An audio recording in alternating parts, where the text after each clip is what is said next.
Hello, Steve White, TrekBoy89 for SteveArts89. Don't mind my friends here. I just did a video for Fraggle Rock getting rebooted, and they wanted to hang around. Okay, so Discovery. Now, I don't like Discovery, so I'm not really invested when I'm watching it. I'm mostly watching it just to review it and to spare other people from watching it. As I say, I watch it so you don't have to. I feel like it's sort of an obligation to the community. It's like some sort of community work, or I don't know. So I wasn't paying a lot of attention. Obviously I was aware in the episode that they retrofitted and upgraded Discovery. I didn't pay a lot of attention, obviously. I just was seeing some stuff Trek Yards was putting up. I didn't even notice that they changed the registry and added the A onto it. And the only thing I noticed was that the warp nacelles detached, because they pointed that out, so I wasn't paying any attention. Now, probably because I hated the design originally. Now, I have to say, when I saw the original designs for Discovery, like back in the day when they were done for Phase 2, I saw them probably in the 90s. So I was like, ooh, wow, that's very Star Wars. I'm glad they didn't do that. I mean, I love the original refit Enterprise from the movies. It would have killed me if they had done the Discovery Enterprise for a TV series. And they were just ideas. They gave it to someone to see what they'd do, something different. They didn't like it. They didn't go with it. They went with a much more traditional refit of the Enterprise, which got refitted again for the movies. And they built this ship, which I have no idea what happened to it. I'm kind of curious if anyone knows what happened to it. I heard it was finished and it went somewhere. Other people have said it was never finished and it's just sitting in someone's room somewhere. I don't know. But basically they had this design and they decided to use it because they have no original thoughts of their own, apparently, in my humble opinion. So they just went and stole all these old designs. And the original designs were interesting and they didn't improve on them. I actually thought they would. I sort of heard they were going to use these designs, and I thought, well, that'll be interesting. It'd be interesting if they did like a retro look and the whole series sort of looked like Phase 2 might have looked like. And that could be their way of doing a retro yet modern sort of take on Star Trek. And then the rumour was it was part Klingon, because when you looked at the original, because they did this original preview where the ship comes out of the dock and it looks like a chunk of wood. It really looked like, to me, they just cut like 3 pieces of wood, a round piece of wood and 2 rectangular pieces of wood, and just stuck 1 piece on the bottom and then got a 4th piece and just sort of stuck the rest to it. And it just looked like a kid could have made it out of 4 pieces of wood or 1 piece of wood cut up in woodwork class. It just looked awful. And I'm like, didn't they just give us a big lecture about how they can't use the original Enterprise or the original Star Trek designs because they're too primitive and old and dodgy and they just wouldn't work for a modern audience? And then they give us a ship which looks like, it looks like just... Welcome back, Whoa. everyone. That's Trek Yards, sorry. They weren't supposed to be on. I was looking at their video, and I wanted to leave it up because it had the dates of the Discovery, and now I've lost it. God damn it. I think it was 20... Oh, why are you doing this to me in the middle of my video? It's not going where I want it to go. Fine, I go to Trek Yards. It doesn't really matter. I just wanted to say what year it was, because I actually had the years. They were comparing the Discovery from the first season and the Discovery from now, and they had the years on it. But yeah, so there are a few things they changed. The main thing, which actually works, which is actually good, and I'm going to bring that back up. Of course it's not going to work for me because... yeah, everything's sitting on my keyboard, so I can't do that. So I just have to go from memory. Basically, they smoothed everything out. First thing they did was they lost the brown, coppery colour of the ship. Now it's like a grey with a lot of blue lighting, so it has that blue, cold sort of look that a lot of Star Trek ships have, which I think works. And they no longer have that big chunk of wood on the bottom where it just looks like they stuck the second hull just on, like they built it like a square and just glued it on. Now it's like 1 piece, which is like not graded, but it's like shaped. It actually like it looks aerodynamic, like it could almost go through an atmosphere or an ion storm or something without like being non-aerodynamic. And I know they're saying in space you don't need aerodynamics, but well, sometimes you do. Like if you end up having to go into an atmosphere or something, it's going to help. So they got rid of that. And now the warp nacelles that separate, I don't understand what the point of that was. I don't see how that improves maneuverability. It just seems like they had to do something to make it look different, modern, so they just came up with some ideas that just looked futury. I don't think they really make any sense. I'd like to see how they justify their use and everything. Basically, they went so far into the future, I don't think they really had... creating an actual future 900 years from the original Star Trek, which is already 300 years from now, predicting that, making that realistic and plausible is going to be near impossible, which is why Enterprise was smart enough to not show it. But of course, they're not that smart. They just jump right into it and then go, oh, gee, let's just act like 50 years has passed and just act like everything's the same as it was in the 24th century, except we've got a few little fancy, things like programmable matter and chairs without legs. That's about it. So they did make some improvements. Like they got rid of the colour.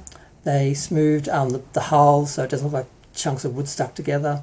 And they also put holes in the struts, which makes it look less boxy, but I don't really see the point of it. And also it just takes away deck space, so it makes no sense. And with the saucer and the inner saucer, there apparently are no walkways anymore. So it's just the inner saucer sitting on the neck and the outer saucer sitting on the neck, and there appears to be no other support for it, which practical aerodynamics will still exist. I know they probably talk about, well, in the future we have stronger fields and that can support the ship and that, so it's not just the actual structure that's actually supporting everything. We actually have... I'm sure there's some rationale for why things like that wouldn't matter as much, but I think in the end they will. When things happen and things are down, the last thing you want is vulnerabilities. And how do people get around? I know they've got the personal transporters, I get that, but really, how many people want to do that all the time? Don't you just want to walk somewhere and talk to your friends or whatever? You don't always want to be beaming in and out. You want an actual way to get there. And if for some reason the transporters aren't working or can't work or can't be used, how the hell do you get anywhere? It doesn't make a lot of sense. But at least the ship looks prettier. It's not a big chunk of bronzed wood or several big chunks of bronzed wood stuck together, like glued together with wood glue. That's what the ship always looked like to me. And it always drove me nuts that they were saying somehow that design was superior and that was more sophisticated and sleek and streamlined and futuristic than the original Enterprise, which looked way better. Let alone the fact that they could have tweaked the original Enterprise a little bit and still had it on the air. They didn't have to change it so much, except they did because of licensing. But so far as aesthetics and technology, they didn't really have to do that much different to it like they did when we see it in Pike's era. And apparently their reasoning for that, here it comes, for the Klingon War, they upgraded the ship. And then they said, okay, we don't need that anymore, and they stripped it all back off and put it back to how it was before. So what we're supposed to believe is Pike's ship that we see what originally did look like it did in the cage, then they updated it to what it is now, and they turned it back into what it is for Kirk's era. That's their rationale. Oh, it only looks different because we just redid the whole thing. We just it's so ridiculous. What? So you made the ship shorter as well? Because it's I think it's a few hundred feet longer or something as well. So it's just ridiculous. It doesn't make any sense. I wish they would just say it's an alternative universe. We didn't have the license. We created an alternative universe. Just go with it instead of trying to convince us it's canon that is the Enterprise, that somehow they totally changed it and then totally changed it back a couple of years later. It's just ridiculous. But at least it looks prettier. It was ugly to look at. Now it's just a little awkward to look at. And also they streamlined the neck as well. That looks a bit better as well. And the shape of the buzzer collectors. I think they are. I'm not sure what they are. They're not red, but they just look like little lights in a box. Now everything, it just looks better. So I'm glad they did that. I wasn't actually expecting it because, of course, in the short trek Calypso, we see Discovery exactly as it appeared in season 1 and 2, 1,000 years in the future, abandoned, with apparently the sphere data having turned into an AI that actually just, the ship is alive and just sitting there by itself, lonely, waiting for its crew to come back or something to happen. And apparently they're just discarding that because they can't keep in account their own canon and their own stories. And I don't know how, like, I don't know, would they try and explain it, or did they just not care? Do they think nobody saw it? Do they think it doesn't matter? Did the people who wrote it not even know it existed? It's just Discovery. That's Discovery for you. But I did just want to talk about that because I want to give them a small amount of credit for making the ship look better, because it was ugly, but they did it, at the expense of their actual continuity, which is already struggling from, like, changing Saru, who started off being one type of species, who just could run very fast and could outrun its predators because it came up in a predator environment. Then they changed it to, they raised kelp, and they were the aggressors who were overthrown by the people they were aggressing against, who then kept them down and kept them as humble farmers, basically, by using a bunch of technology to make them think that it just got really convoluted and totally contradicted its earliest. So this is what Discovery does. It's a mess, but at least the ship looks prettier. Because if you're not paying attention to the script and story and the stupidity, at least you can just sort of go, oh, there's a starship on the screen. I could almost think I'm watching Star Trek. Well, that's it. That's my little rant, comment, whatever. I'm sure if you actually want a real analysis of the ship, you'll go to Trek Yards, because I'm not them. I used to watch them all the time until they started to say, I knew they loved Deep Space Nine, but I didn't know they'd actually go so far as to say Lower Decks is great and Picard is great and Discovery is great, and they like the shows. I liked them originally because they were positive and they seemed to be in the middle. They weren't just haters like a lot of the other Star Trek YouTubers. But then they went the other way and went to shilling, because I've seen them interviewing the cast and the producers and that of, or was it the writer or the producer? I think it was the writer of Lower Decks. So that's why they were shilling so hard, because they want to get these guys interviewed, because obviously it gets them more ratings, it gets them more views, it gets them more ad money, it gets them support in the community, so they've shilled out.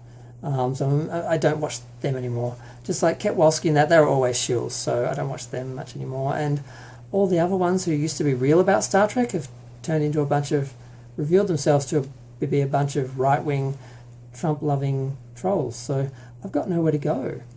It's like shills or trolls. It's just me in the middle, stuck here in the middle with Fraggles. Oh well, I'm going to go. I would almost buy, one day when the show's out of production and I'm not helping them in any way, I would almost buy a model of the new Discovery, because I actually think it looks okay. The original was trash. This one is better. Yep, I'm just going to leave it there. Thanks, bye.